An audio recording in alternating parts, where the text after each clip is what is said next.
Hello, good afternoon, everyone. We'll just wait for a few minutes for some of the others to come in, and then we can start.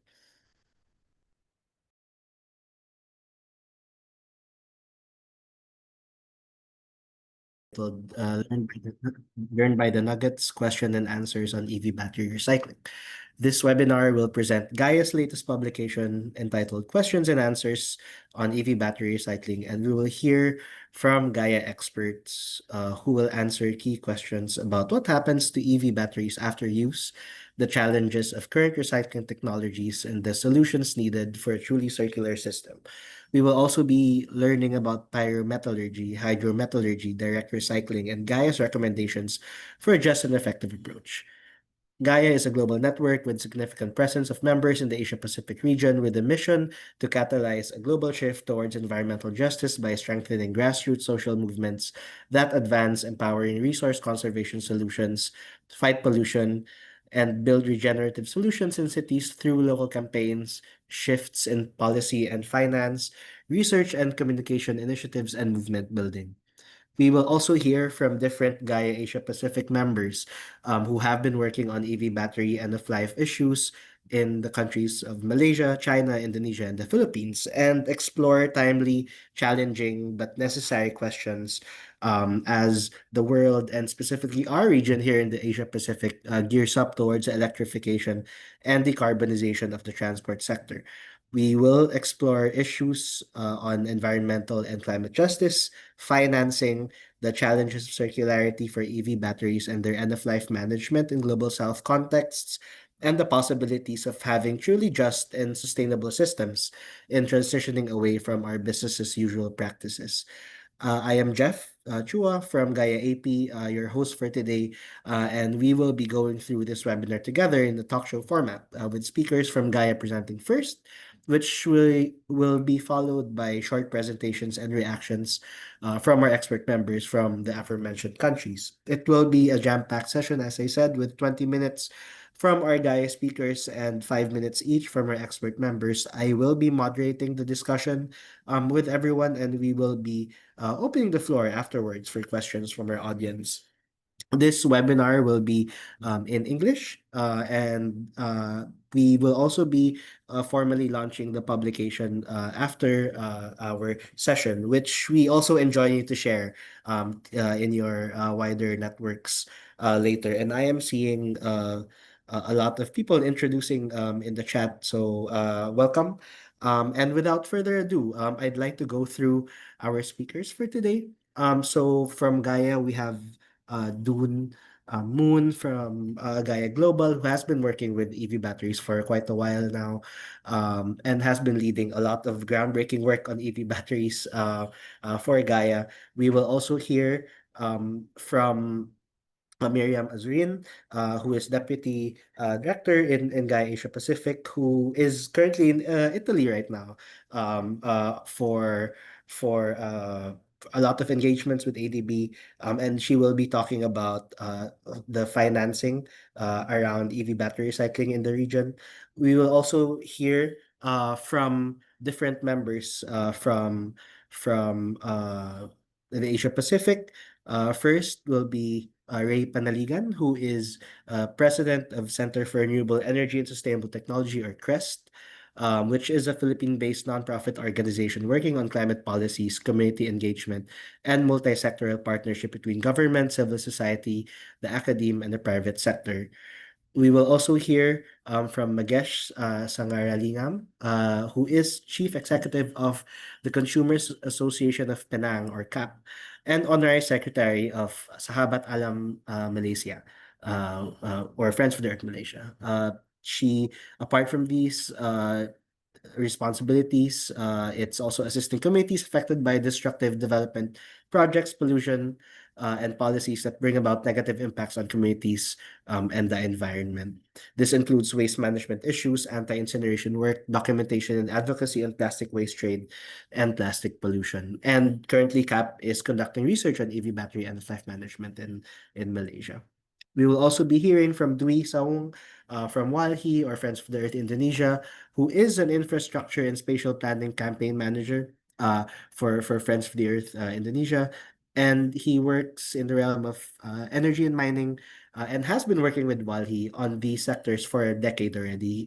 He has also been organizing grassroots efforts to protect the environment from these different harmful projects. And last but not the least, we have Eric Lau, of Circular Economy Think Tank from China, who is the co-founder of the organization and a board member of an environmental organization with experience in global corporations, international environmental NGOs, and local Chinese social organizations. He has held senior roles as a campaign specialist and policy advisor. His work and research focus on resource management, circular economy, green, and transition finance. So as you can see, we have quite a packed speaker list today.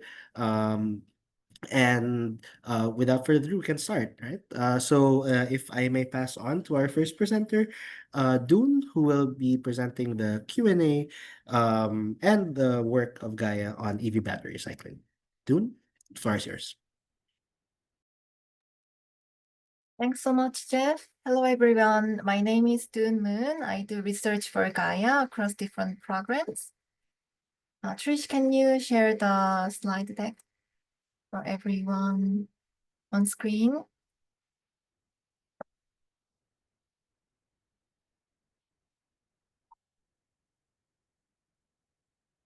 Yes. So today I'm gonna be covering some of the highlights of the recent publication, Q&A on EV battery recycling. And I look forward to hearing your responses and reactions after that. So first point, next slide. Actually, you need to move to slide number further down.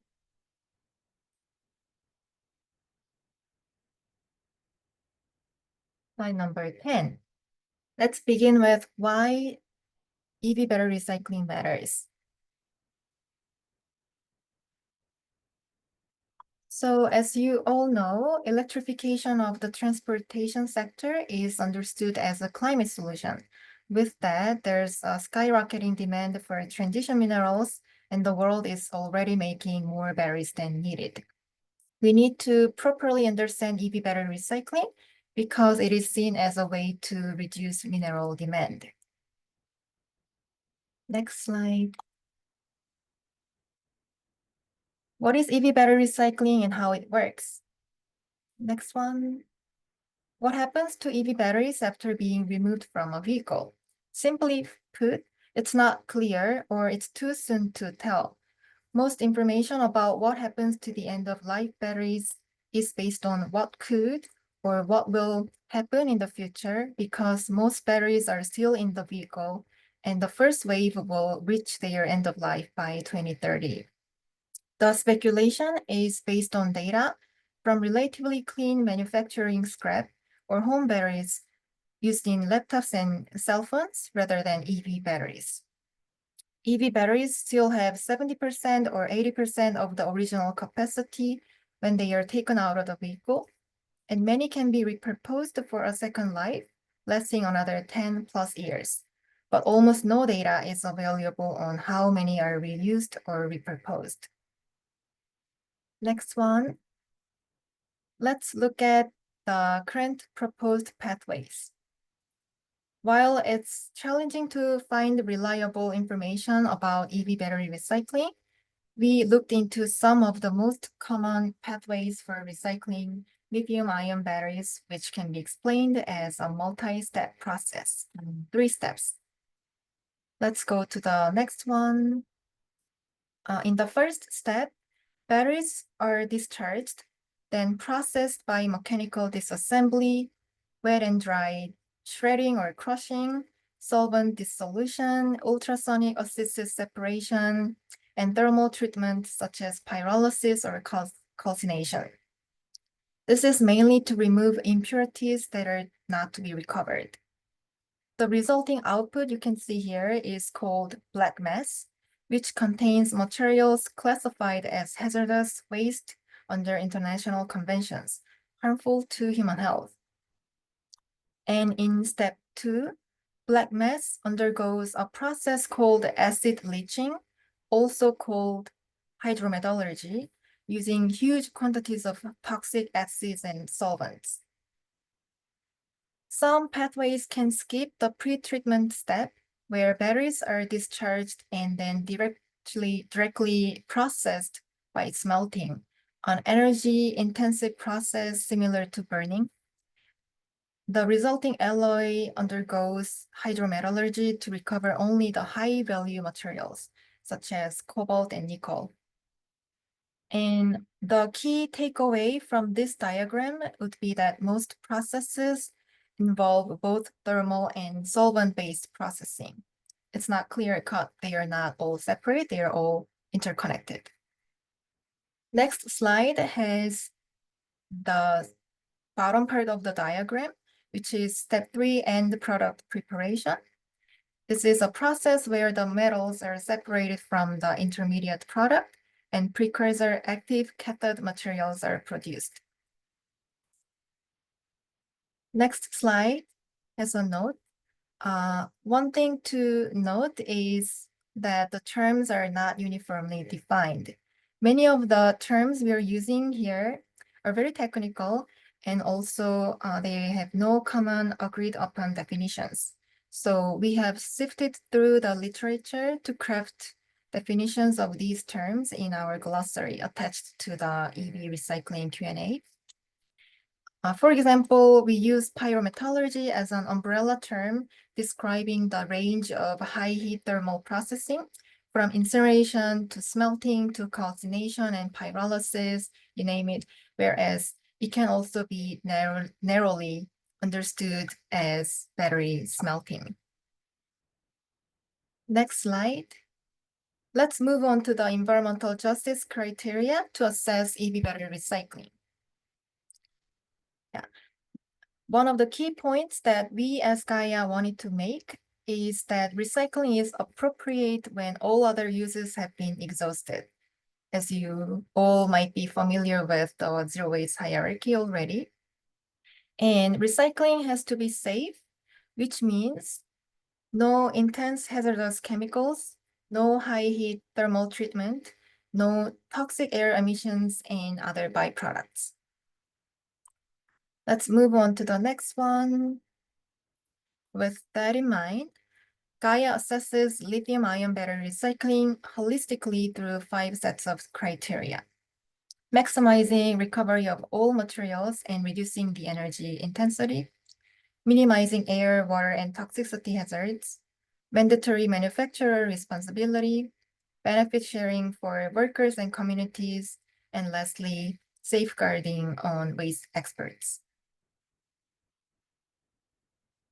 And our EV battery recycling Q&A has a subset of questions for all these categories and criteria, which will ask questions like, what is the fate of all materials? What is the total carbon footprint? What are the toxicity hazards of air pollutant emissions? What are the water effluents? What is the water use intensity? The list goes on. And here are some photos that I wanted to highlight. The one on the left side is from Endicott, New York, where a community protested a Korean recycling company for its harmful PFAS, the forever chemical release risks. They won the case. And the other photo on the right side is from another Korean facility called EcoPro, which released heavy metal in its wastewater, killing fish in the nearby fish farm.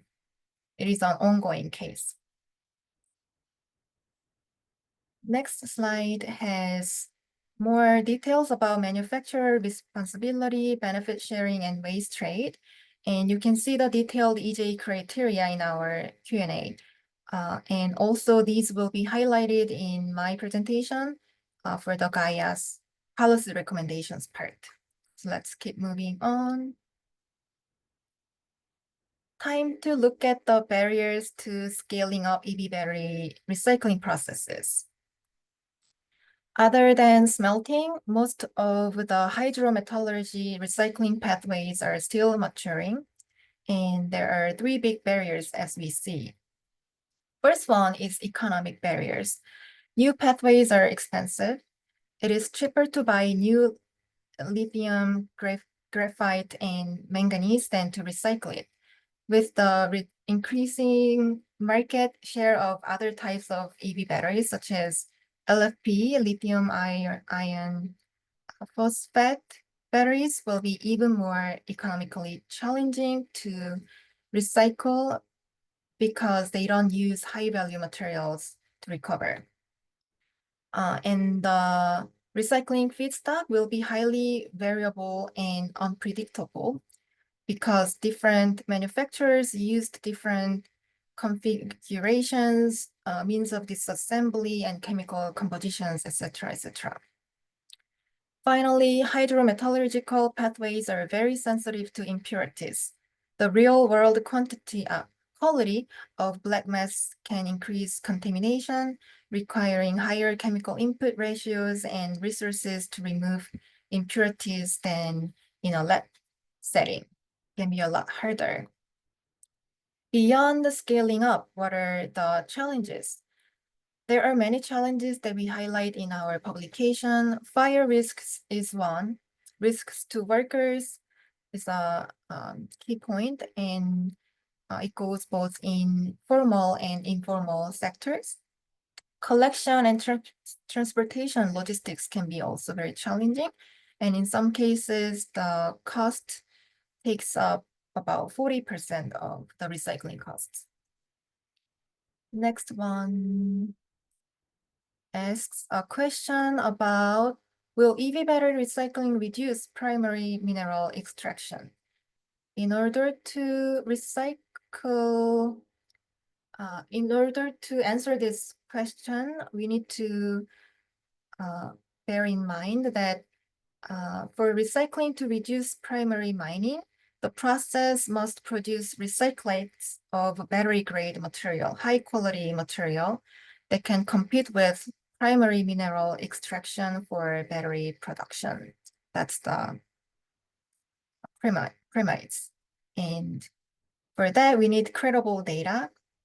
While certain reports claim high recovery rates will reduce mineral demand, these analyses appear to be based on undisclosed or unavailable industry data and on assumptions that the challenges to scaling up will be successfully resolved. So Gaia calls for the release of and access to data that will allow these claims to be verified. Going back to the question, it is not yet clear if the challenges to scaling up can be overcome in a way that maintains the high lab scale recovery rates, produces cost competitive battery grade recyclates, and avoids causing significant harm to workers, communities, and ecosystems. So it remains to be seen is the short version of the answer. So what's Gaia's recommendations? EV battery recycling. Let's go to the policy recommendations part, the next one. Yeah, EV battery recycling laws must not allow smelting or burning or incineration to qualify as form of recycling. Regulation must require industry to disclose data. Battery state of health is one of the key data that we need for safe disassembly and battery repair, repurpose, and recycling. Data on what goes into and out of a battery recycling facility will be crucial for the nearby communities as well. Mandatory EPR for all stages of end of life. EPR should include eco-modulation criteria, penalizing toxicity and rewarding environmentally friendly designs and chemical composition. Also, regulation and funding must be scaled up for battery design for repurposing and safe recycling.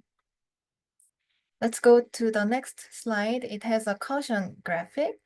One final key takeaway from my presentation would be that let's be cautious about the potential of EV battery recycling, and let's push for access to data and information to verify industry claims before just naively believing in them. Next slide. Another key point would be the zero waste hierarchy. The second takeaway is that we should remember to prioritize other measures higher up on the zero waste hierarchy than recycling to avoid battery overproduction. So this summarizes the critical points that we wanted to make in our recycling Q&A. Thank you so much for listening, and I look forward to listening from other speakers and hearing questions in the Q&A box. Thank you. Thank you, Dun. It was a pretty comprehensive look at how Gaia sees EV battery recycling and how we can have a more just future with EV battery recycling. So we've gone through how EV batteries are essential to decarbonization, but at the same time, how a lot of barriers still hound a truly sustainable model for EV battery recycling, and looking at the policy recommendations on accountability and EPR, and increased funding and battery design interventions, we see a path forward for EV battery recycling, especially here in the Asia Pacific region. So thank you, Dun. And we're on to the next presenter. I'll pass this on to Mayang for her presentation on financing. Mayang, the floor is yours.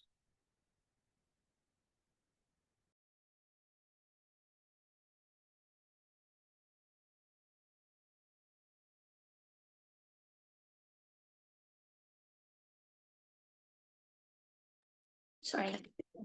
Hello, good morning, everyone. I have 5 minutes to discuss this, and I'll be very quick. So today we are going to discuss slide 2, please. Maybe we can refresh. Oh, it's a moving slide. Okay. Right. Thanks. We have 2 topics today. First is the current roles of international financial institutions in EV battery end-of-life management. When we say IFIs, these are basically the public development banks where taxpayers' money, your money and my money, are invested by our governments to pursue economic development and poverty reduction. So they have dual mandates, and we can hold them accountable because these are our money. The second topic is issues to watch out for in IFIs, in international financial institutions. Next. And these are the logos, the usual IFIs that we have. All right.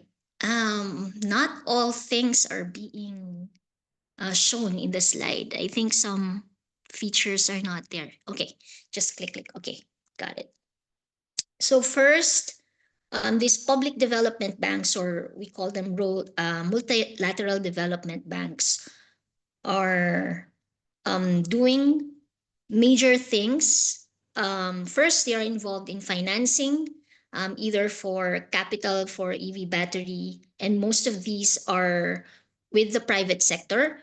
ADB does more loans with the private sector for EV charging stations, for greening the supply chains. But we see that it is more in the upstream, extraction for Indonesia, or policy development, but you don't see much on end-of-life battery, end-of-life of battery management.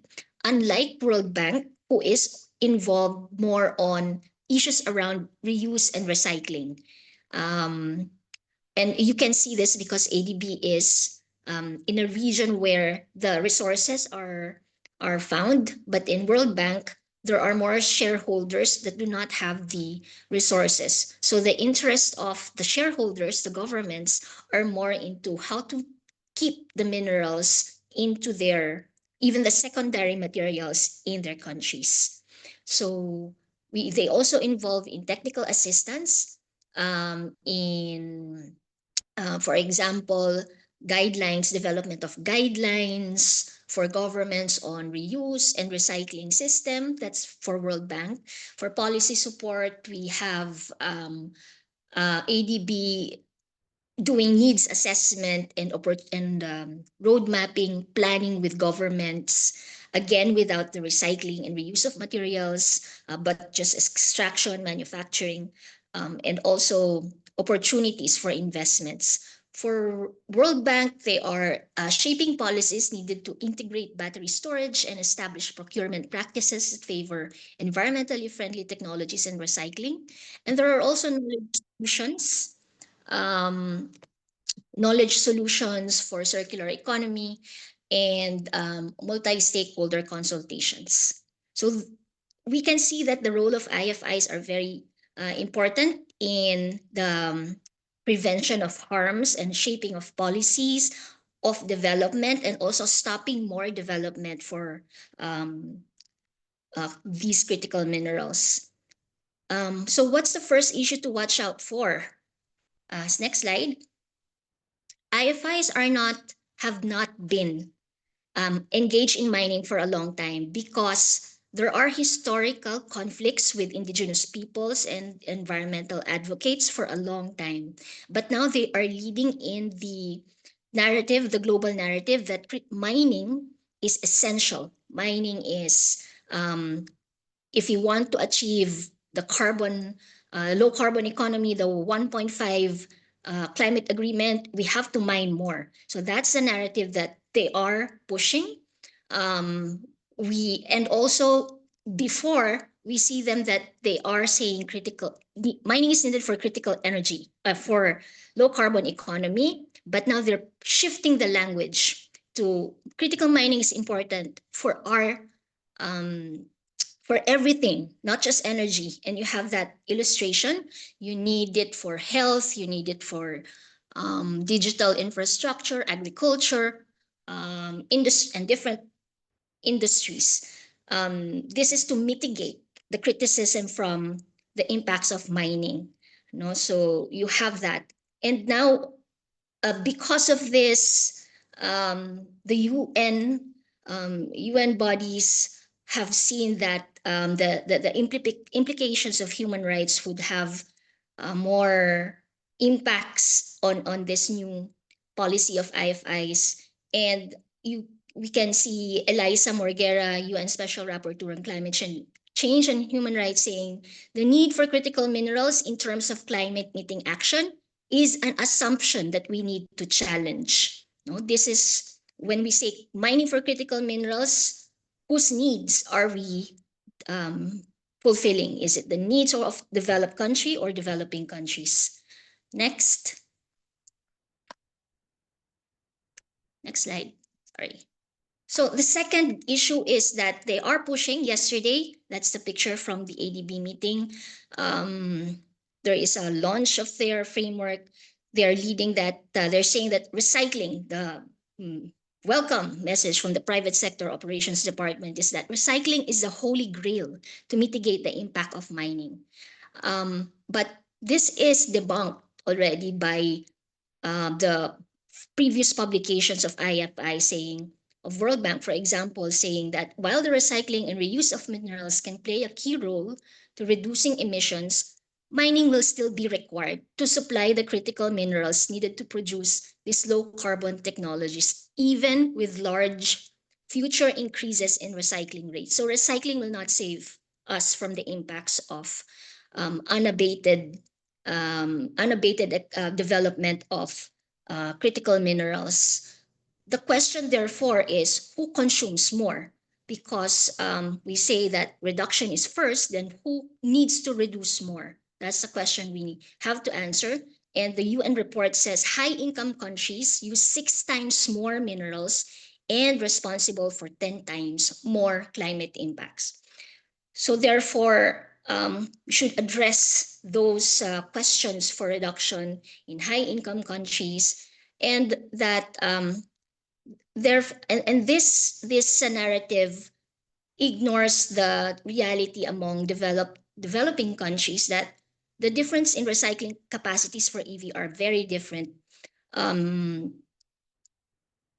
It's generally lacking, and however, the EV deployment of two-wheelers and three-wheelers and Indonesia and most of us will say that it's more of tricycle batteries, and we do not even know if we have the capacity to recycle those in the next years.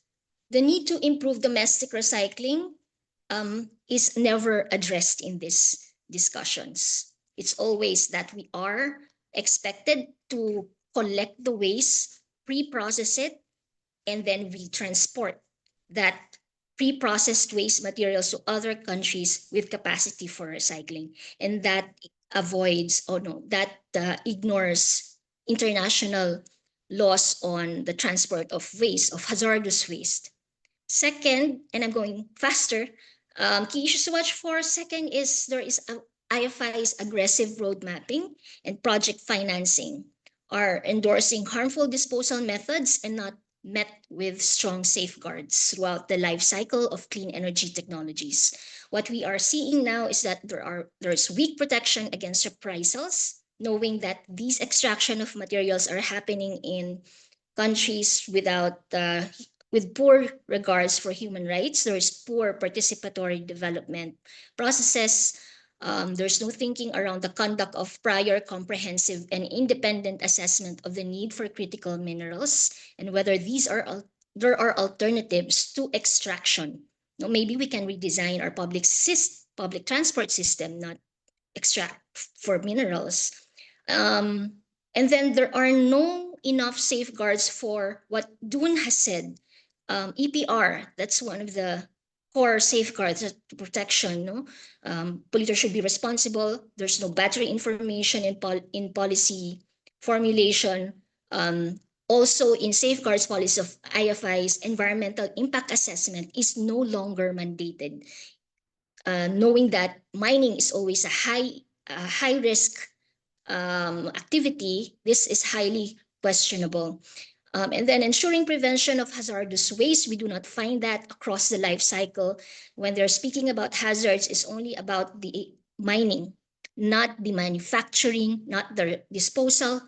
And they push pyrometallurgy, waste to energy as means of disposal, and the hazards for recycling, knowing that it's more of the informal economy that does the first stages of recycling. And we have no provisions for preventing transboundary transport of hazardous waste in safeguards in IFIs, and we don't have adequate protection for the informal workers. So these are the summary of what's happening in IFIs. I hope we can discuss more later. Thank you. Thank you, Maya, for that very quick but comprehensive presentation. We did see a lot of developments on the financial sector, on investments regarding EV battery, the full life cycle of EV batteries, specifically on mining, and in end of life management being seen as the holy grail, recycling, and how there is a shifting language for the necessity of critical mining, and how there are a lot of potential human rights issues because of the aggressive stance of IFIs when it comes to transition, and really jumpstarting financing for EV batteries. No, so we'll get through these big questions as well throughout the webinar, and we encourage you to keep your questions. I'm already seeing a few questions in the Q&A.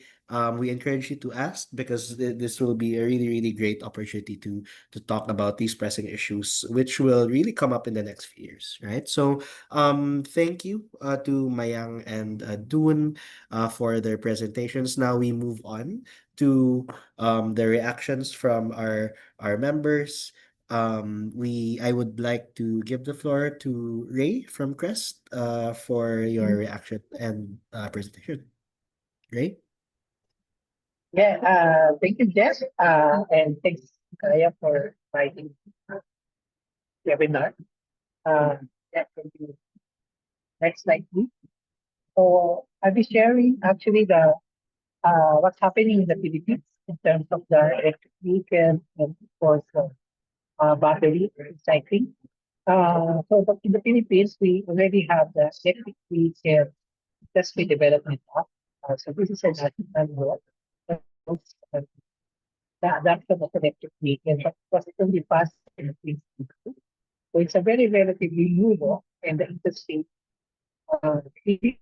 is still what we can call a sunrise industry. Japan. And most of the electric vehicles available in the country are two-wheelers and three-wheelers, and most of them are powered either by lead acid or lithium iron phosphate battery. On the right column, this is the comprehensive roadmap of electric vehicle designed in the Philippine government. And as you can see, under the short term, which is now the current term, motorcycles, electric vehicle outnumbers other types of electric vehicles. And this trend will continue until 2034, under the medium term, and precisely until the long term, which is until 20.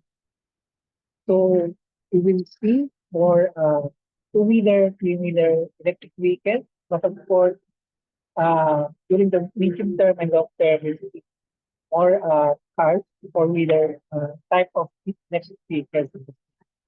Next slide.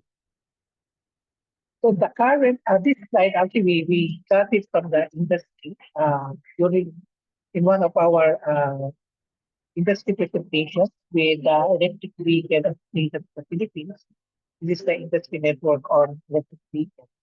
And they show here in this slide the value chain across the Philippine battery. As you can see, in the upstream, we do have a lot of mining companies. And primarily because of the rich mineral reserve of the Philippines. Today, Philippines is the second largest producer in oil, and we also have reserves of iron, copper, magnesium, etc.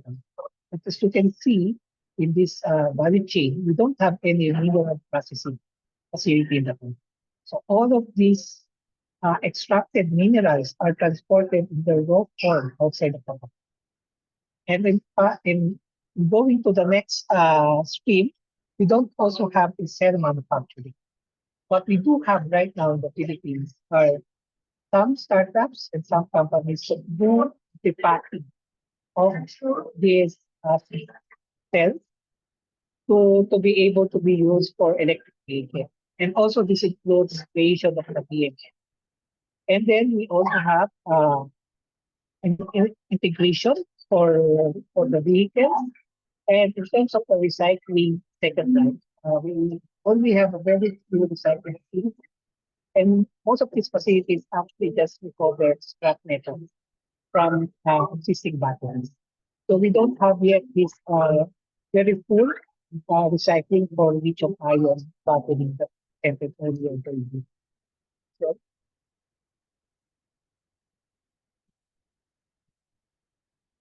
Next slide, please. So here are some of the challenges in the Philippines. So as I mentioned earlier, we do have very high mineral reserves, but we don't have any mineral processing industry. So technically, the mining industry that we have do not cater our own energy transition. It's really geared to support industrialization in developing countries, and it's not really intended for local consumption. In terms of recycling, because we don't have yet lithium ion recycling here in the Philippines, but if we see the current industry for metal recycling in the country, we only have a rate of 20% to 50%, which really way below compared to other ASEAN countries like Malaysia, for example, that can already cover up to 9% of metals that are available. And again, existing battery recycling, we have almost only a recovery of some precious material. And we don't have any manufacturing for EV battery. And that will be a big challenge because most of the OEM or the original equipment manufacturer is located outside of the country, and any effective EPR program will be. And of course, we don't have any infrastructures and manpower skills available for this type of things. And of course, even the industry projects because of the high cost of recycling, the lack of infrastructure, and of course the changing chemistry of battery technologies, they only see battery recycling that can only be profitable until 2034. Beyond that, battery recycling will be too expensive and it will be more costlier than a new battery. That's right. So going to the Q&A, actually I would like to thank Gaia and for coming up with this very timely paper because it really provides a valuable insight on the current industry practices of battery recycling. And we really fully support recommendations of Gaia on ways forward. But given the current challenges faced by battery recycling, um, for me, I think the paper really highlighted some practical recommendations. First is that the paper actually highlighted the important work of many Gaia members uh, here in the country to push environmental health. That includes promotion of risk hierarchy, the battery and the life management, the removal of toxic materials and promotion of NPR, documentation and preventing waste dumping, and of course, empowering informal waste sectors and ensure that safeguards and support systems are in. For my organization, CREF, since we're a technical organization and we work very closely with the industry, the government, and academic institutions, and of course, civil society networks. My personal takeaway for our work is really more on exploring the development of national standards for EV batteries to ensure that it follows the zero waste hierarchy for safe handling, repair, purpose, and eventual recycling. We're doing support of innovations on battery chemistry, and we see this as a way to reduce demand on critical minerals and use of toxic materials. Policy move forward also for us is really on working on developing incentive on repair and repurposing of EV batteries. And of course, part of that also is the development of vocational trainings to reskill and upskill our workers both in the automotive and the informal sector to be able to handle repair and repurposing of EV batteries. That's my presentation, and thank you. Thank you, Ray. Thanks for also giving like a lot of context for the Philippine realities about two and three wheelers dominating EV uptake in the country, and how there are really a lot of corporate players in the supply chain. That also reminded me of a finding from Fair Finance Asia that a lot of these manufacturers actually have begun partnering and with mining companies to make supply chains more efficient and really drive down costs. So that's something also to look out for.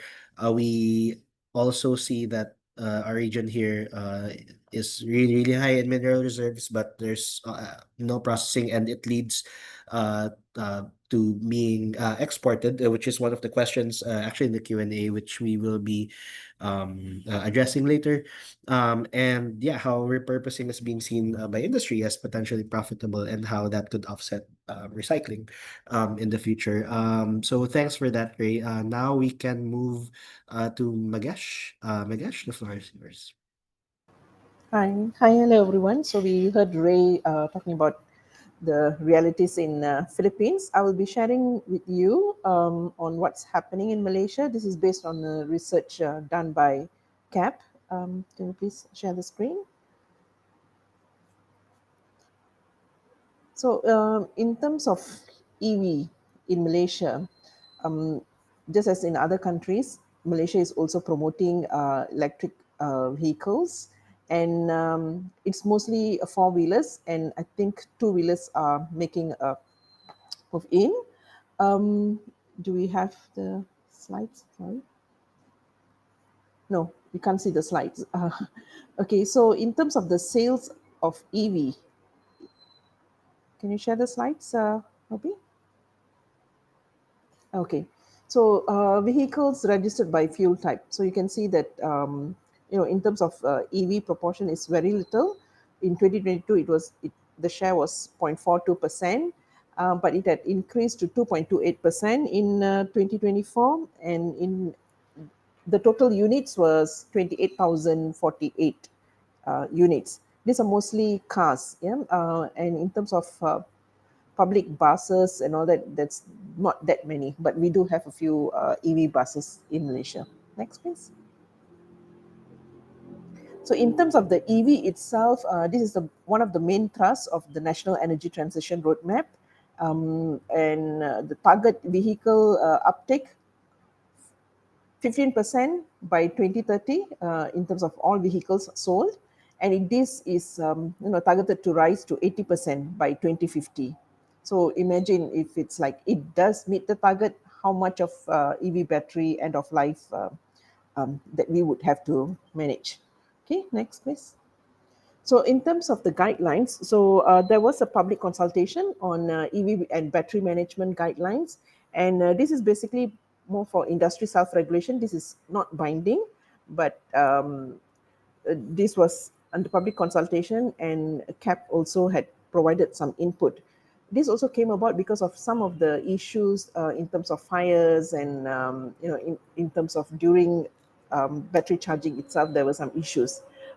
And there were two types of overviews: front-end process overview, which covered in terms of how the customer is receiving the lithium battery and how they're using or charging, and also in terms of the maintenance of the EV lithium battery. And also there is a guideline on in terms of how it is being disposed.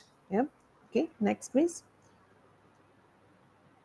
So in terms of the back-end process, some of the key elements in terms of the manufacturing itself that we can look into is they are proposing high standards of quality and safety of lithium-ion batteries, because we have seen some, as I mentioned, some risks associated with EV vehicles and the battery management. And it has to be from a certified manufacturer. And they've also proposed battery passport requirements. This is also part of the thing in the Q&A for EV proposed by Gaia. And dedicated storage area for the batteries itself, safe working procedures. So this is also supposed to follow the ESG and also our occupational safety and health guidelines and law in terms of safety of workers. And the recovery policy, how to recover lithium batteries from abandoned vehicles. So we are not only talking about the end of life batteries, there are also some which is not functioning anymore. So how are these being recovered?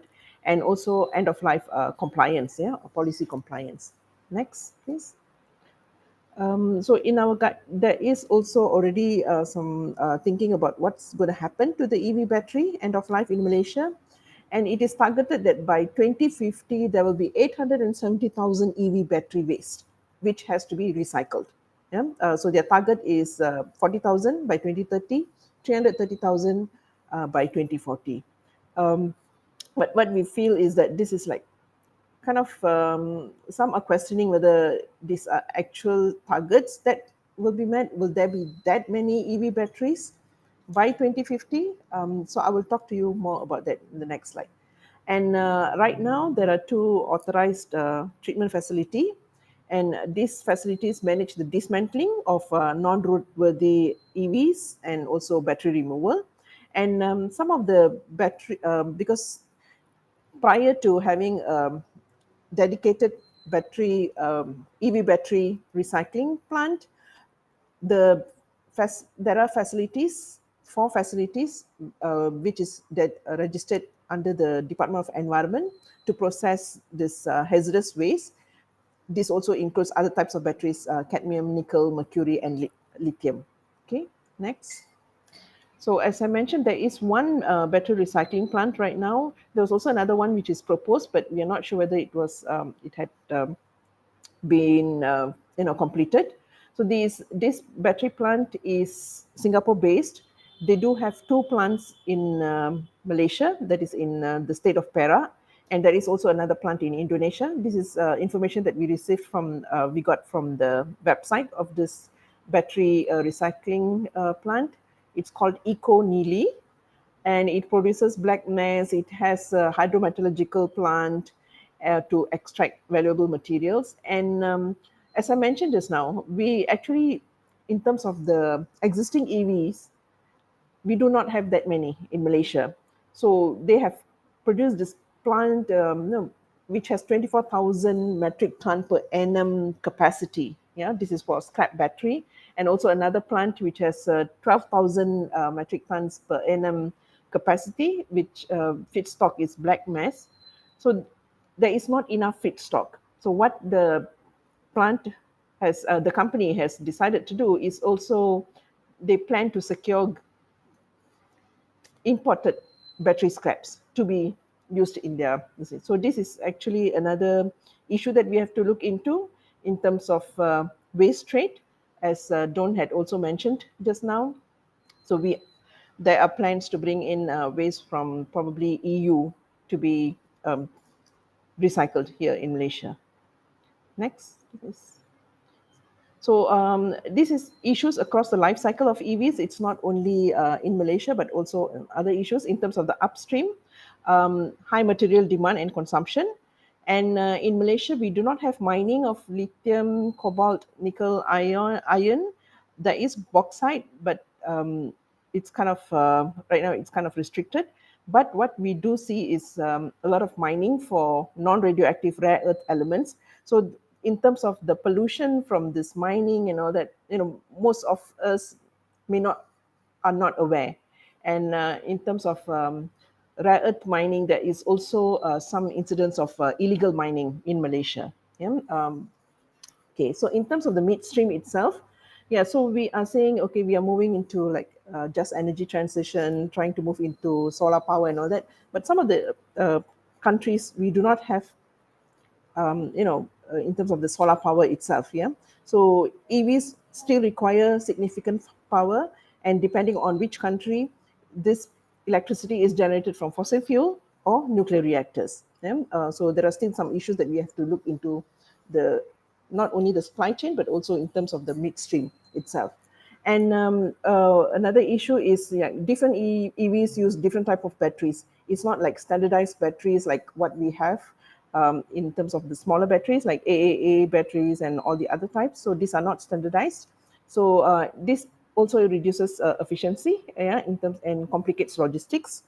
And there's also unrealistic adoption targets. As I mentioned, in Malaysia, they have targeting like, very high proportion of people buying EV batteries, EV vehicles, electric vehicles, sorry.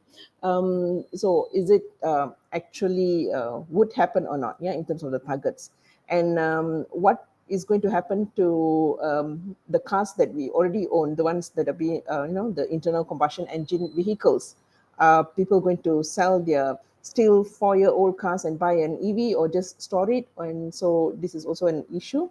And some of the existing legacy car manufacturers, they are also struggling to retool and also redesign their whole manufacturing outlets for EV production.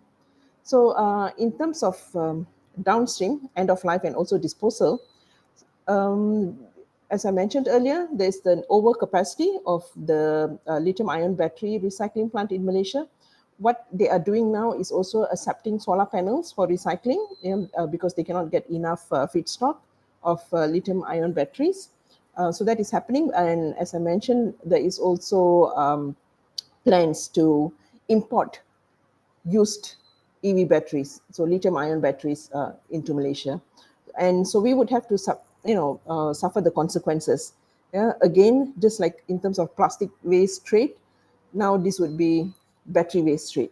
And it would have dire consequences. As mentioned by Don, there are also hazardous materials and the hazardous waste, which will be generated. And another issue is like technological advances. There would be different type of the lithium ion battery may be shifted to other type of batteries, sodium ion or solid state batteries. And so this is also a question whether this will hinder long-term sustainability of these EV batteries. Okay, I think, yeah, that's the end of my presentation. Thank you. So I represent both the Consumer Association of Penang and also Friends of the Earth Malaysia. Thank you. Thank you, Magesh, for that very complete picture of what's happening in Malaysia. As we see, I think it's not just in Malaysia, but a lot of other countries here in the Asia Pacific region are really trying to magnify EV uptake, which really increases the problem of waste management down the line. And what another critical thing that's happening also is how low feedstock actually encourages a lot of imports of waste, which is already happening there in Malaysia, and will become a significant problem in the near future. No, there are quite a lot of challenges, not only in Malaysia but also transboundary issues that will affect people in Malaysia down the line, right? Thank you for that, Magesh. And may I pass it on to Dwi from Friends of the Earth Indonesia for his comments. Dwi, the floor is yours. Yeah, hello. Yeah. Yeah. So I will comment about the Jaya Q&A about the battery, EV battery. This is a good publication, I think. They are included scheme or diagram how the battery will be lithium battery will be recycled. Also, there is environmental justice principle that used to be adopted when we want to recycling the EV battery. The one challenge is variables and transparency in battery chemical and configuration. This is made like a scheme or how to recycling is become problems because there is a lot type of batteries, lithium batteries also the standard is different also how to recycling also the residue will be very different every type of lithium batteries. And need to improve is about the economic cost in number. Yeah, we must put the numbers, the economics cost of the recycling or compared to the not recycling and mining itself compared to the if we did some recycling. Go to the slide 3.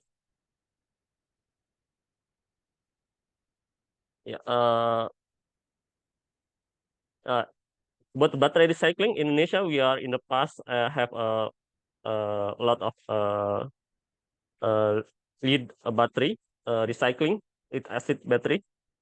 It's become huge problems. Now also still we have still lead acid battery, but not so big as like 20 years ago or 30 years ago. This is they are just smelting illegally and legally, also imported legally and illegally, and become burden problems. The Indonesian agency need to need help from UNEP also for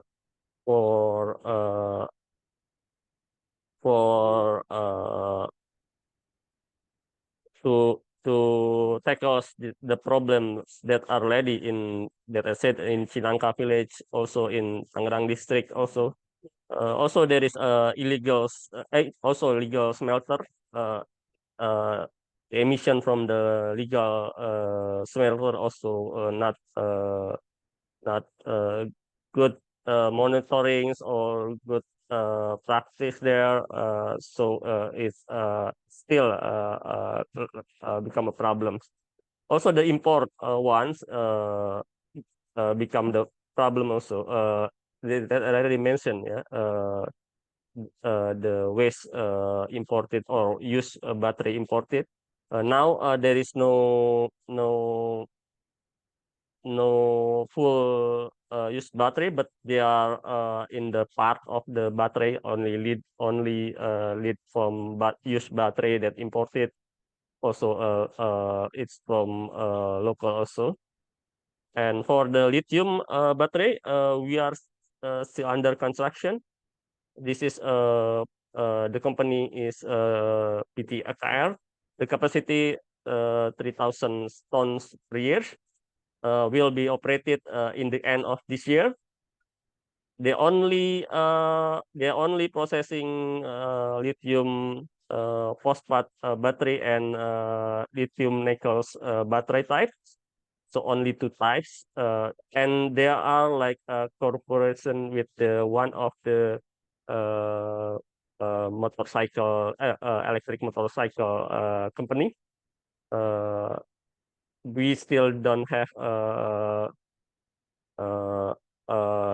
the cooperation with the car company, or there is we now Indonesia also have a lithium lithium battery manufacturer from Hyundai's, and from the old one is ABC, but yeah, the ABC one is not only for car, they are also a lithium battery for others, like for electronics devices. Next,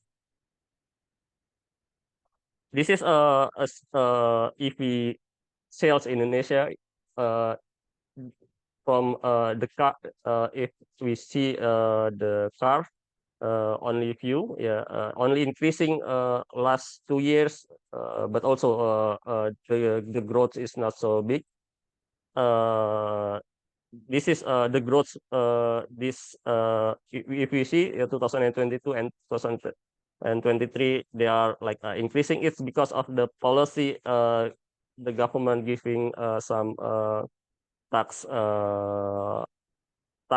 tax cut for EV. Also, there is if you using EV cars, you don't need to in Jakarta especially, you need to odd and even policy. So if your plate number is odd, you only can using your car in odd days. So there is a lot of people have two cars. One is ICE car. The others EV cars to avoid odd and even policy. But yeah, the most electric vehicle in Indonesia is motorcycle.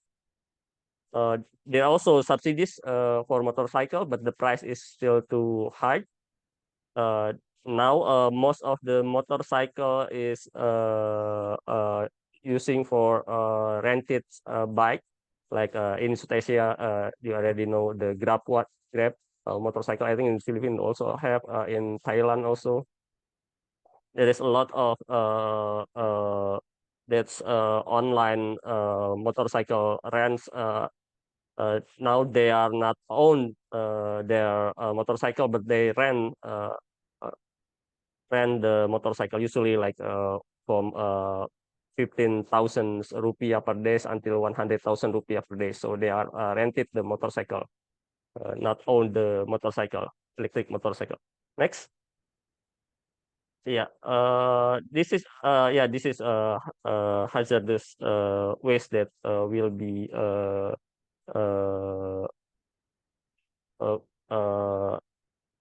released, or this standard for the motorcycle. The government already know the big problem will be for motorcycle, because the cycle of the use of batteries in the rented motorcycle is more higher than in the private car. So now it's already they see in less than 5 years become of the problem for batteries. So they are like issue some standards for batteries. So the government RDC, they want to make one standard to make more easy if there is a recycle or they need to dismantle the materials. But until now, I didn't see they are implement this standard strictly. Because we are not the produce we not by ourselves produce the lithium batteries for that motorcycle. Usually now they are imported one. The it also when they want to build the recycling battery facility for lithiums, they also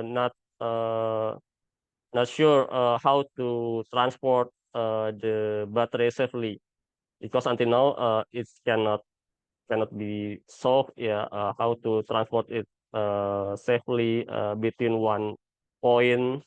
Especially Indonesia has archipelagic. Also, if they want to import it or imported the materials, the one problems that very difficult is to transport the lithium battery. Indonesia not yet adopt the only blacks materials that using to extract the lithium, but yeah, for pure battery, they still have consider to import it to Indonesia or export it Indonesian battery for recycling outside Indonesia. Next, yeah, this is the growth of the type of the motorcycle. Also, a lot of the type. So it's for increasing now for motorcycle. For car is not so many type of the car, but for motorcycle there is a lot of the motorcycle. It's not included. Also, there is electric bicycle. It's also become problems for electric bicycles. But not all of the electric bicycle using lithium battery. Part of them still using other type of battery, not lithium batteries, because of the price. Yeah, I think they want to sell it more cheap. Bicycles, electric bicycle, not so expensive like motorcycle, electric motorcycle. Thank you. Hey, thank you, Dwi, for that. As we see, like that's nothing new with the region. There's really a lot of uptake of EV batteries, but also the presence of a large chunk of lead acid batteries already that have cost issues in areas such as Bogor, no? And how a lot of new infrastructure on recycling and end of life management are being set up already, but also how a lot of these plants are still reliant on feedstock that are imported, right? So there really is this imbalance of development and technology that's also present in Indonesia. So thank you for that. And last but not the least, I'll call on Eric for his comments and presentation. Eric, the floor is yours. Thank you, Jeff. Thank you, Trish, for your sharing the screen. You can see the screen already, right? Okay. Considering the time limitation, I think I will try to go through my thinking regarding the EV battery recycling in China. And yes, I'd like to provide some information. I think maybe you know, but I think that is a very important information to let us know what is our situation right now. Next slide, please. Yes. In 2024, the China's power battery installation reached a new record, year-over-year increasing of 41.5%, I remember, yes. And also, next slide, please. Also, the data shows that the total volume of retired battery in China exceeded this so high record as well in 2023, according to the China Society of Automotive Engineers. Next slide, please. However, according to the information from the Development Research Center of the State Council, in 2023, the standardized recycling rate of the new energy vehicle power batteries in China was less than 25%.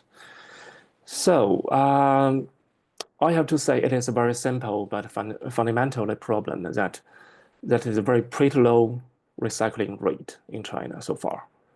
Next slide, please. Yeah, another one is a lack of the data transparency and the life cycle management. My thinking is that the possible reasons behind this is the lack of data. The pretty low recycling rate. The possible reason behind this is the lack of the data transparency and the life cycle management. But to be honest, how to ensure the management of the retired battery and to keep the control for the whole life cycle from production, consumption, reuse, and final resources recovery. It is a very challenge to us because, you know, after the manufacturers and the dealers sell the products to users, the ownership is transferred. So far, I think no any mandatory request or the very strong regulation to secure the users' participation and to secure the EV battery sale to the white list recycling producer or recyclers. So that is our challenge. Okay, next slide, please. Yeah, the number 2 is the pollution. As we know, when we talk about the EV, most of the public and the stakeholders think it is green, right? Sustainable, right? But we know that it is not sometimes. If we cannot control the whole life cycle, it is not green. Next slide, please. Yes. The first one is in China right now. I think our situation is a lack of the discussion leading to this kind of misunderstanding. What I mentioned just now. Regardless of the dismantling and the processing technology used, there is currently a significant lack of the discussion regarding the environmental and health impact of the EV battery that entering the recycling stage. Industrial associations and other stakeholders are focused on the stage of promoting the development of the recycling industry itself, and the pollution issue are not on the top level of discussion agenda in general. Next slide, please. Yeah. At the same time, some stakeholders who are concerned about recycling and also the impact of the chemical hazards throughout the entire life cycle face challenge. Considering the complexity of the relationship between chemical hazards and the environment and human health, and the corresponding lack of the robust research evidence. As I know, there are some research, like Dawn mentioned at the beginning, there are some scientists or some institutions, they have some research regarding such as the PFAS, such as other chemicals impact. But to be honest, I think it is not enough. I think another point is it is very hard to make the linkage between some chemicals and the environmental and the people health. For example, I remember that the PFAS in EV battery is called PVDF, right? If my understanding is correct. In general, it is not listed in the top level or top hazardous chemicals of the PFAS family. As we know, PFAS family has over 10,000 chemicals, right? So I have to say, from my viewpoint, if we talk about some stakeholders in China, it is a little bit harder to communicate it because I cannot link the PVDF impact to the environment and the people health. So it is another challenge. But my understanding is maybe we need to pay more attention to it as a precautionary principle because PFAS, it is a forever chemical. So my understanding is it is very harder, but I think it is better to keep the communication and engagement with our stakeholders in China. Okay, next slide, please. Yes, if we talk about some solution, actually, maybe someone talk about some such as the EPR. Next slide, please.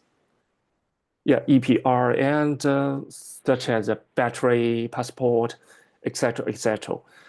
But my insight here is maybe the data transparency is very important, or maybe the first step to move forward.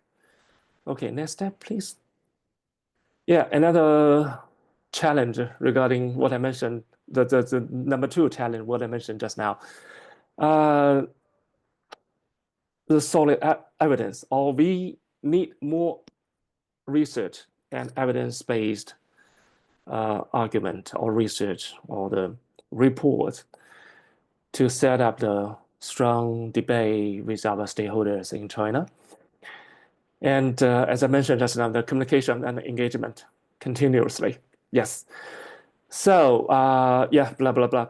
So maybe in one word, yes, as I mentioned just now, the precautionary principle, we should highlight to our stakeholders again and again.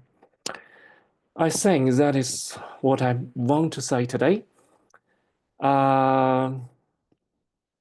Yes, yeah, but by the way, I remember other speakers just now talk about the challenge in their country, such as lack of the technology, skills, workers, maybe investment and facilities.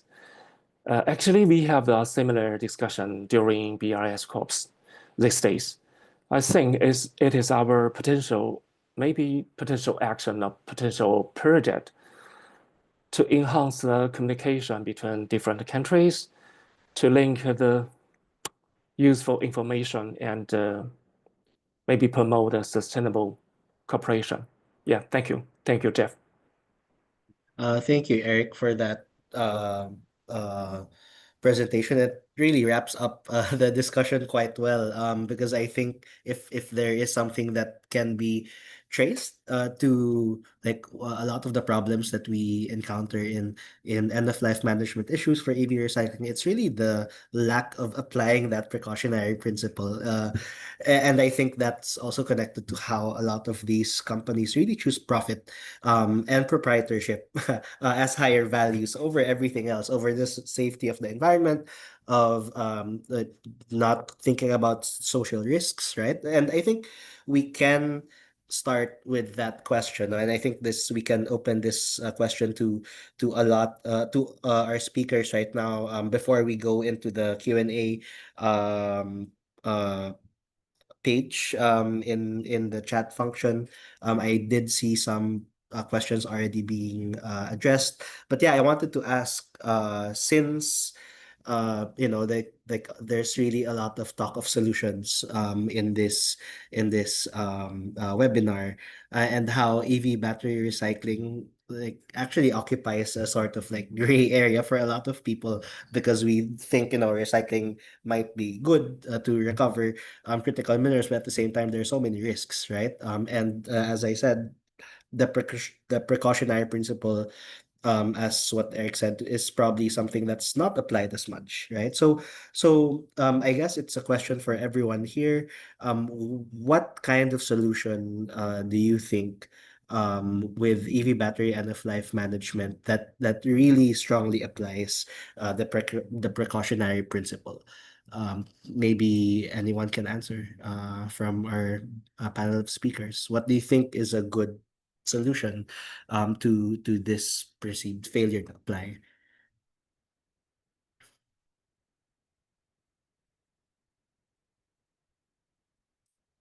Any one of the speakers can answer. I think we have presented a set of holistic approaches and solutions in our publications and throughout the webinar presentations. And it is a precautionary approach that we are taking because it's really hard to see what the real actual risks would be without really having to deal with the real world batteries material flux in current technologies. So a lot is to be seen, and we need to really be ready to assess things with our critical lens. And,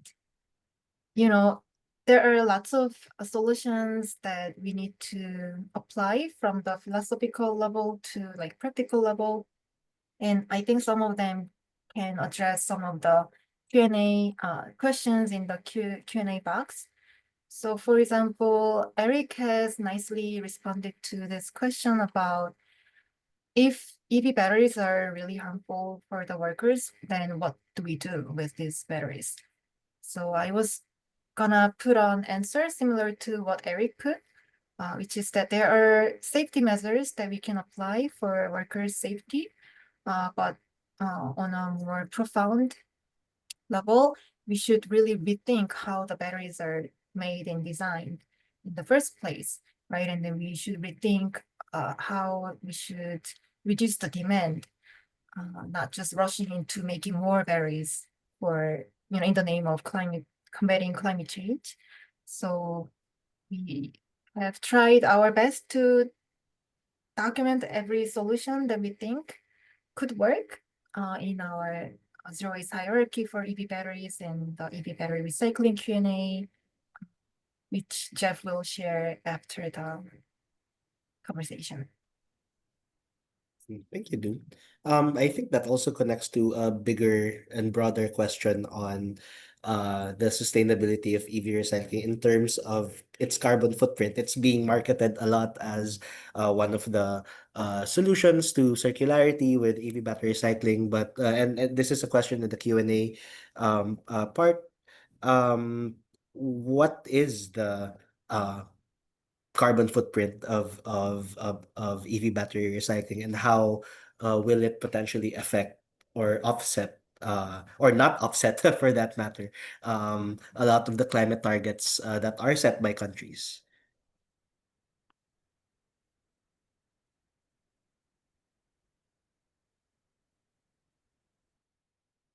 If anyone wants to answer from our speakers,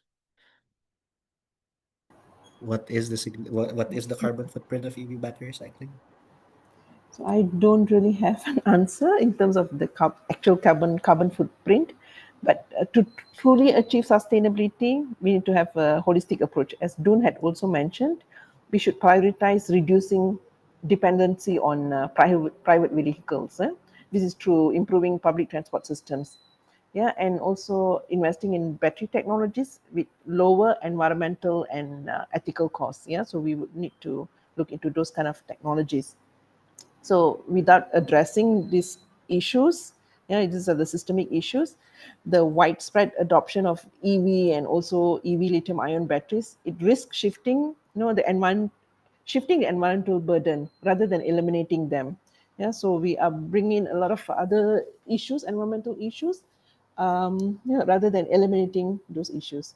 So we have the Gaia's hierarchy for the battery also. So we should look into that seriously. Thank you, Magesh. I see Doon's hand up. Yes, in addition to what Marcus just shared, I wanted to answer the question of the carbon footprint of EV battery recycling processes. And I think the answer is really that it depends. Because if you burn battery materials before or during or after the process, it will really increase the carbon footprint. And even when you apply the hydrometallurgical processes for battery recycling, you will also rely on some kind of burning in the pre-treatment step. And to what extent are you burning? What kind of materials are you burning? Like, depending on these questions, I think the carbon footprint will vary a lot. And this is why we need more clarity on data. We need to demand more data about how the batteries are being recycled. Thanks, Doon. And I think we can shift the burden now of the questions to the policy part, right? Like, there's one question here in the Q&A that asks, what do you think, how effective like EPR schemes can work for EV batteries, and how long does it take for these schemes to settle and be implemented well? Maybe I can like call on the other speakers as well for this, for EPR.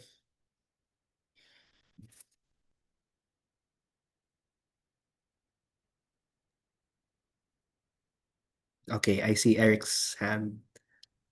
I think it is depends on the how to set up the EPR, because in China we have the EPR system for e-waste as well, but it is not good situation. Maybe it is difficult to move forward. So we know the EPR sometimes, or in general, EPR is very strong or the useful method to control the recycling process, but I don't think it works every time. So it depends on how to set up the system. Yeah, thank you. Thank you, Eric. Mayang, your hand is up. Actually, no recommendation, but more questions. But my thinking is that for EV batteries, it depends on probably more effective in countries where the producer is in that country. For us, we are for the Philippines, who doesn't have the homegrown car industry or EV production industry, then collecting them would need to be shipped to the home country where that battery is produced. Then a whole lot of hazards will take place, like transport of hazardous materials, and then the question of, then we have to build the recycling capacity or the reuse, something like that. So it has to, but this is not quick. No, it takes time to develop. But the EV battery is quickly being disposed now. Now that there's tariff, US imposed tariffs for Chinese products, and China will look into more Asian markets now. And then more waste we will expect more waste while we are not yet developing our own capacity for whatever. So I have more questions than answers. Thanks. Thank you, Mayang. And I think that also dovetails to the next question here in the Q&A, because we are talking about guidelines and policies. In the current draft guidelines on EV industry, will there be mandatory requirements for automobile brands to take back all their sold EVs at the end of life? And I think this is a question more for Magesh, if I'm not mistaken, who has spoken about guidelines a while ago. And maybe generally for everyone, have any country imposed requirements such as this for automotive industry players? Yeah, so for Malaysia, it's in the guidelines, but we haven't worked on the EPR framework yet in Malaysia. They're already going to start working on it, and in terms of the EPR itself, it is what base is going to be in the framework. So right now it's plastic, so we can also push for EV batteries to be included into the EPR. Yeah, so in terms of what other countries have it, so I'm not really sure. Don't know whether EU has that. Probably Dawn would know. Mayang, is your hand up or is it from a while ago? No, it's an old Ah, one. okay. But you did talk about, but you did put something in chat. Maybe we need to push for a set of policies, not just EPR, meaning policies that would also address safe management of hazardous waste and e-recycling, etc. And it really brings to mind a lot of the problems that we've encountered in EPR as it's applied in single-use plastics. It has historically been very, very difficult to pin down industry players to be really accountable for the waste that they produce. No, even in single-use plastics here in the Philippines, it's something that we currently struggle with in our EPR scheme, and it's really something that really speaks about how corporations deal deal and think about their waste as something that they're not responsible for. So it's really also a huge system shift that's needed on the corporate side as well. And being mindful of the time also, but seeing that it's a pretty much engaging discussion here in the chat. There's a lot of questions, which is really good because it's really something that really makes us think about our future. One question here in the Q&A is, do we have any idea of how the workers' health is affected by the actual recycling process? Anyone from the speakers can raise their hands. Yeah, for workers, I think for the legal there are already scheme for the legal ones, but in country like Indonesia, there is a lot of the illegals or semi-legals recycling process. The harm will not protect them. Also, the community will live near to the smelting process, or if they're using hydrometallurgic process, the leach sheet also will be released to the community. The most affected one is, and if usually they are not operated too long, after that they are moved to other place. It will be more in our experience, yeah, it will be more affected to them. For the workers one, usually now the scheme is like outsourcing also. They only work, I think, not less than 3 or 2 years. After that they recruits new one. This is become the problem, but this problem is not only in the recycling industry, but all of the industry. It's happened, I think, not only in Indonesia, yeah, the outsourcing. They are fast recruit and fast fire.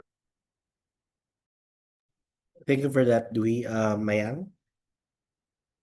Yeah, it depends. So we have there are a lot actually of studies on recycling of lead acid batteries, which is more more widely used in Asia because it is cheaper, it is lighter. So in India, there are toxic sinks already from areas where there are a lot of informal economy doing recycling. It's because it's also easier to dismantle the lead acid batteries. And there are a lot of research on that. In Malabon, we also did a field research where, because of a lot of unknowns on the new technologies, one worker tried to dismantle the battery and it exploded on him and died after a few hours.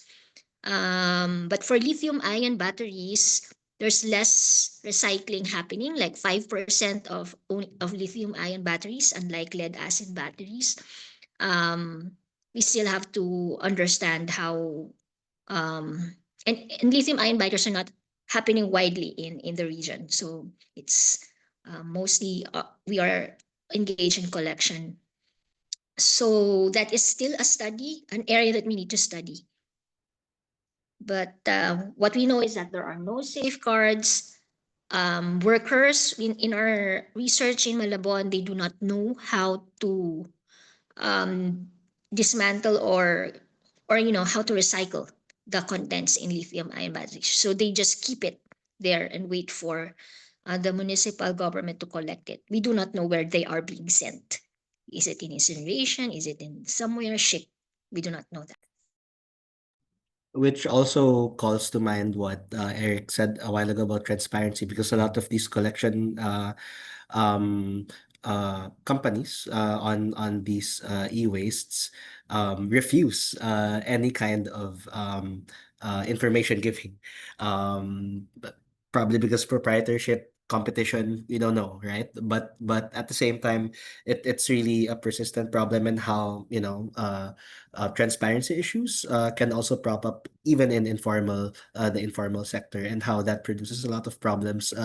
If I'm not mistaken, a lot of the field work that has been done here in the Philippines also uncovered a lot of issues, such as the informal workers being forced to rely on YouTube, for example, to know how to dismantle batteries, because there's really just no information on how to dismantle these batteries. So it's really something that cuts across the region here in the Asia Pacific region. And in the interest of time, we can look at one more question here. In the chat, it's also a statement and a sharing point from Danny. And I'll say it here. We've seen how nickel mining in Indonesia and cobalt mining in the Congo, both key materials for batteries, often cause serious environmental damage and human rights violations. I believe that recycling is one way to help reduce the harmful impacts of such mining practices. However, I wonder if the batteries being recycled originally come from unethical or harmful sources. Can we really consider the recycled materials to be entirely clean or responsible without acknowledging their origins? And I think we can also go back to Mayang for this, since she did talk about financing, right? And especially the uptick of investments on critical mineral mining from MDBs. Yeah, so curious to hear your thoughts on this.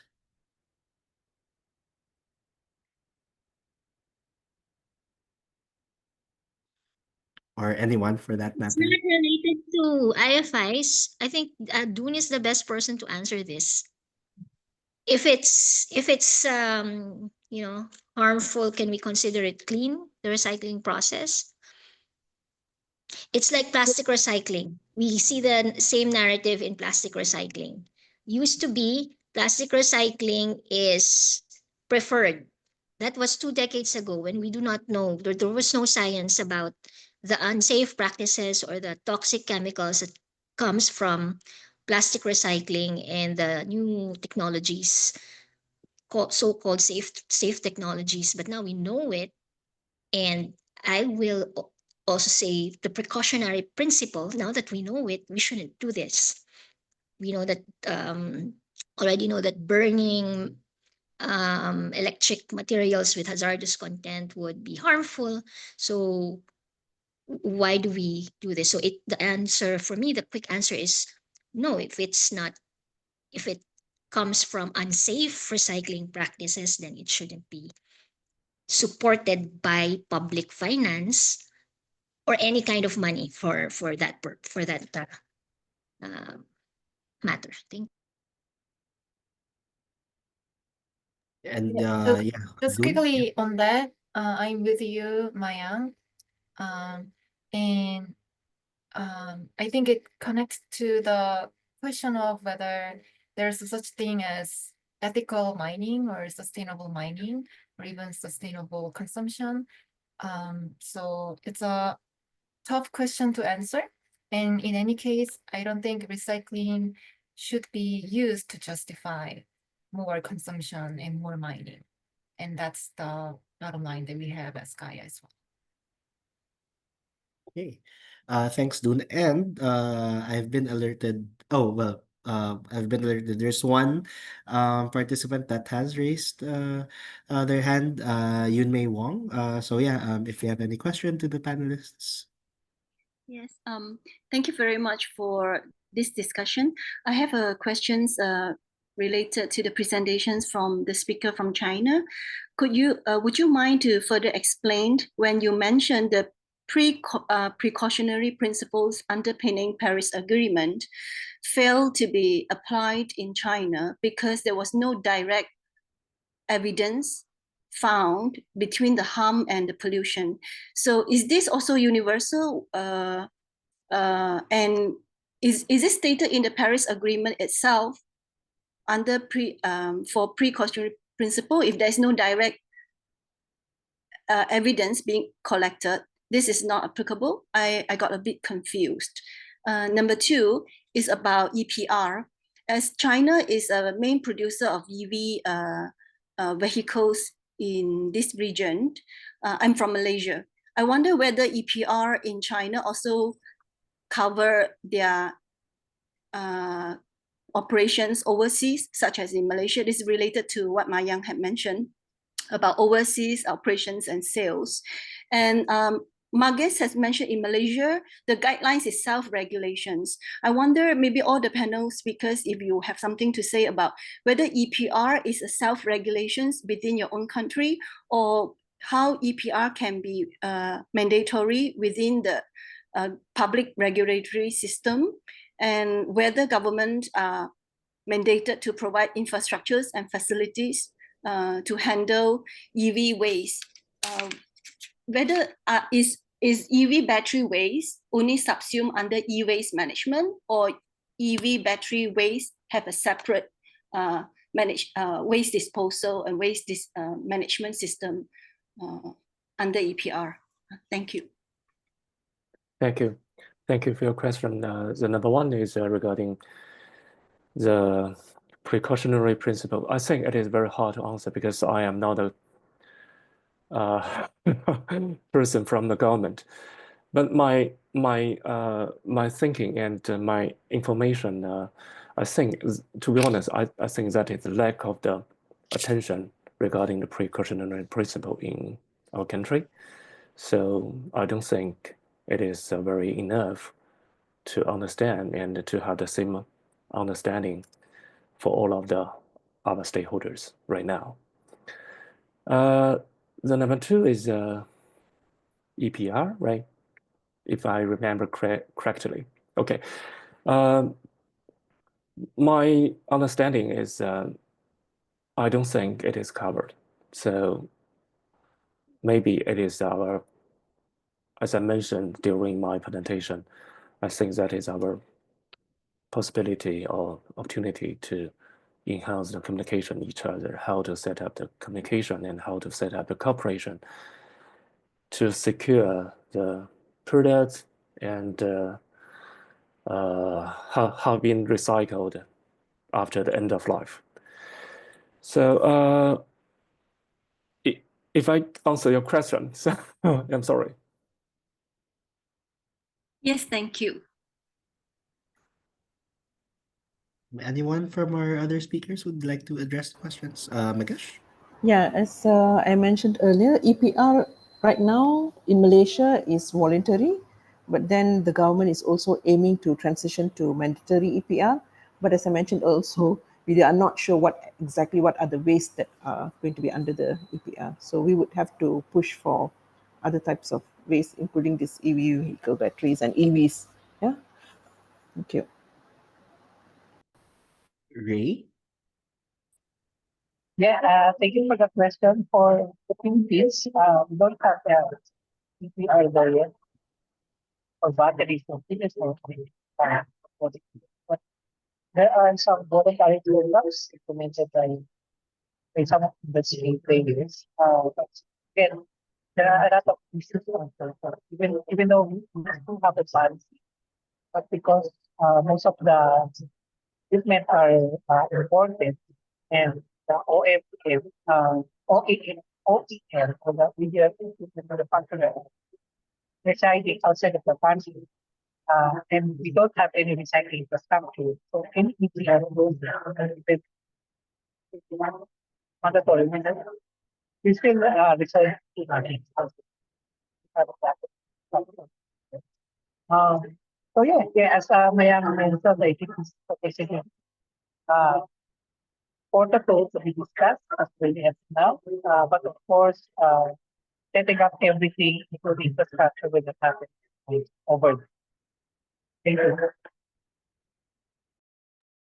Okay, thanks for that, Ray. And I guess that really kind of like summarizes a lot of the discussion right now.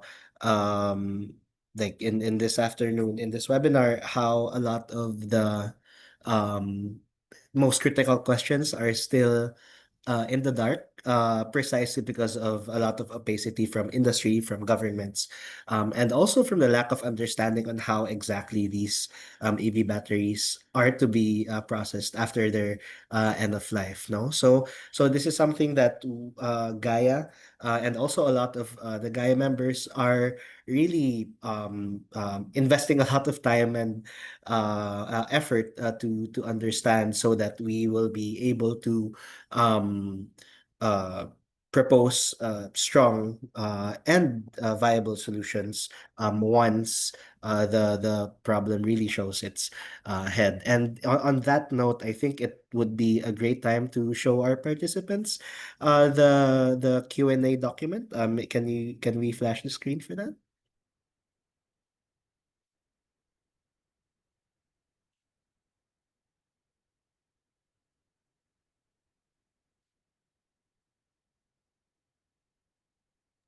Yeah, give me 2 minutes, Jeff. Hold on. Oh, all right. Okay. Yeah, but just wanted to say thank you to our um panel of speakers and really to our participants who have made this webinar really, really engaging.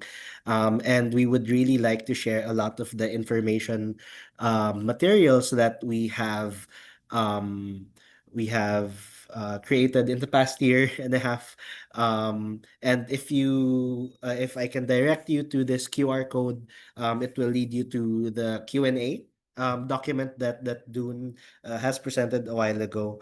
And we really encourage you to share this to your wide networks. We know that the questions that we asked today were pretty tough, and no doubt that in your own networks they will also ask tough questions.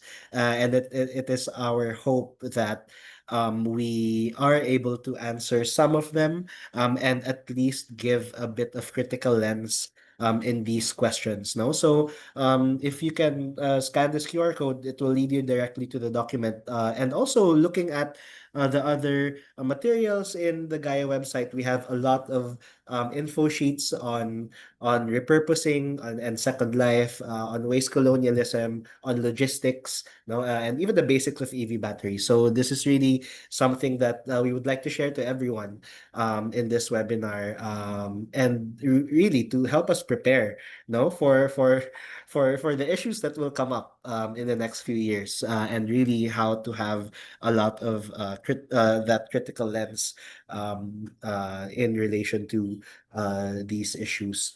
And I guess in summary, we'd want to emphasize that there is an absolute need to decarbonize, no, but also there is also a pressing need to do it in such a way that no one is left behind.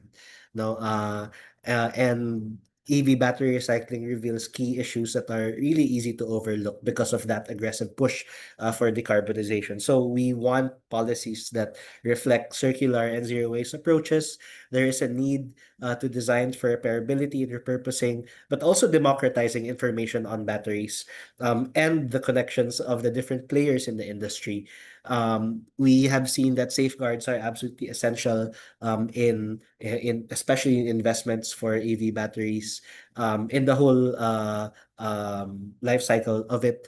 And how a lot of these issues can potentially spill over in a transboundary manner, necessitating a lot of regulation from the different countries here in the not only here in the region but globally.